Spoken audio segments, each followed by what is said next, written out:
So good evening everyone, and welcome again to another video of sample output wherein pinapakita ho namin yung mga finished product ng mga projects namin. So this is the Raider FI Fairings that we have been teasing for the past days dun ho sa Facebook page namin. It's sort of a two-tone concept and a two-phase concept, meaning kung mapapansin nyo hong mabuti, the left part would be on an orange dominant side, while the right part, tama ba? O tama, right nga, would be on the sort of a pinkish and violet na kulay.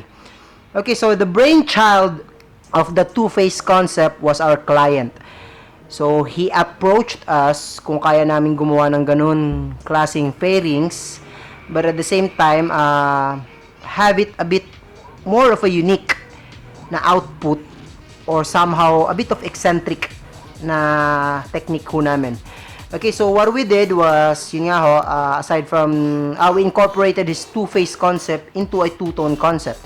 So kung mapapansin ho ninyo, there are two colors ho dun sa mga panels na to. The leg shields and yung dalawa ho sa gilid. Separated by some strokes or sa designs and by the colors. Yung sa gitna naman ho, the only thing that separates then is this some kind of a seam line na ginawa ho namin using the same designs ho na nasa mga panels na yun kanina. Okay, so we'll walk you through to some panels. So I will walk you through with this panel muna. Kung mapapansin ho ninyo, I don't know if you can see it clearly in the video. The face ho, or rather the design ho, is tuloy-tuloy. It's only just separated by the colors, which is the violet pink, and then this orange. So you get the idea ho kung gaano ho ka tedious and troublesome ho tong process na to.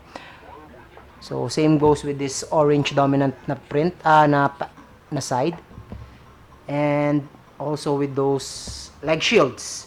Now with regarding the middle part na panels, the front fender to be specific, then yung mukha and visor and the batok or yung console, we just, kasi this is the part wherein magmi-meet yung dalawang kulay, so we had this thing in the middle as a separator na lang, using the same, what do you call that, contours nung designs na ginamit namin sa ibang panels.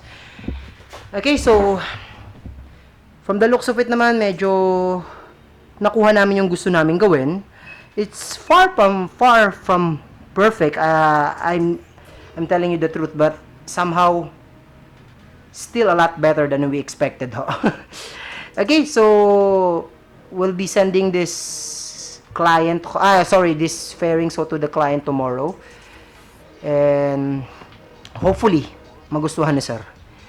So if ever you guys get to see this one on some of those or in one of those shows, pakitag na lang ho kami. At least alam nyo ho kung kanino ho nanggaling yung fairings. Okay?